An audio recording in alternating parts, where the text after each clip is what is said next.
మండలము దుద్ది గ్రామానికి చెందిన గోవిందయ్య వయసు సుమారు 45 సంవత్సరాలు ఉంటాయి. అతను రాత్రి అతని అల్లుడైనటువంటి నరసింహులు అనే అతను గొంతు నిలిపి చంపినాడు అని చెప్పి గోవిందయ్య భార్య అయినటువంటి గోవిందమ్మ ఈరోజు ఉదయం మనకు కంప్లైంట్ ఇచ్చింది. ఆ కంప్లైంట్ మేరకు ఒక మర్డర్ కేసుగా మనం కేసు నమోదు చేసుకుని ఆ జరిగిన విషయాన్ని అంతా కూడా సాక్షులతోనూ ప్లస్ వాళ్ళందరితో కూడా సీనుకు పోయి కూడా విచారించడం జరిగింది.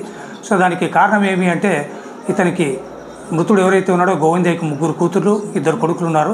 పెద్ద కూతురు అయినటువంటి ఆమెకి చిన్నభూంపల్లికి సంబంధించినటువంటి నరసింహులు అనే వ్యక్తికి ఇచ్చి పెళ్లి చేశారు. ఆ నరసింహుడు మొదటి నుంచి కూడా కొంత చెడు సువాసాలకి మద్యానికి బానిస అయిపోయి అప్పుడు ఎప్పుడు చూసినా గొడవ పడుతూ మద్యానికి డబ్బులు అడుగుతూ ఇచ్చేస్తూ ఉంటాడు. ఇదే క్రమంలోనే సమీప బంధువుల యొక్క పెళ్లి కోల్మాన్పేటలో ఉండడంతో ఆ పెళ్లి కోసం అని చెప్పేసి తను భార్యతో పాటు వాళ్ళందరితో పాటు కలిసి వచ్చినాడు. నిన్న ఈవినింగ్ కోల్మాన్పేట నుంచి దుద్ది గ్రామానికి వచ్చి వాళ్ళ మామ అక్కడే ఉంటే మామతో డబ్బులు ఇప్పించుకొని తాగడానికి అని చెప్పేసి డబ్బులు తీసుకొని మామ అల్లుడు కూర్చొని తాగుతున్నారు. నిన్న నైట్ తాగుతున్న క్రమంలో మామ అల్లుని అయినటువంటి నరసింహుని మందలించినాడు. ఈ విధంగా తాగుతూ ఉండి నువ్వు చేసుకుంటా ఉంటే సంసారం ఎట్లరా అని చెప్పి కోపంతో దండించడంతో నన్నే దండిస్తావా అని చెప్పేసి నరసింహులు కోపంతో ఇమీడియట్గా తన మామని మంచి మీద ఉన్నటువంటి వాడిని అదేవిధంగానే మంచి మీద పడివేసి ఎదలపై కూర్చొని గొంతు నులిమి చంపినాడు. సో ఆ చంపిన క్రమంలో ఆ మృతుడైనటువంటి అతనికి కంటి కింది భాగాన బొటనవేలికి గొంతు మీద అంతా కూడా ఘాట్లంతా కూడా ఉన్నాయి.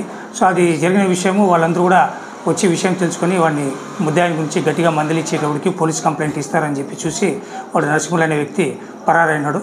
సో వాళ్ళు ఇచ్చినటువంటి కంప్లైంట్ మేరకు ఇదంతా కూడా మేము ఇన్వెస్టిగేషన్ చేసి ప్రొసీజరల్గా ఏదైతే ఉందో అవన్నీ చేస్తాము. సో ఈ మర్డర్ యొక్క ముఖ్య కారణం ఏమంటే ముద్దాయి ఎవరైతే ఉన్నాడో చెడు సావాసాలకు మద్యానికి బానిస కావడంతో మామ మందలించినందుకే ఆ కోపంతో మామని ఈ అల్లుడైనటువంటి నరసింహులు చంపినాడు.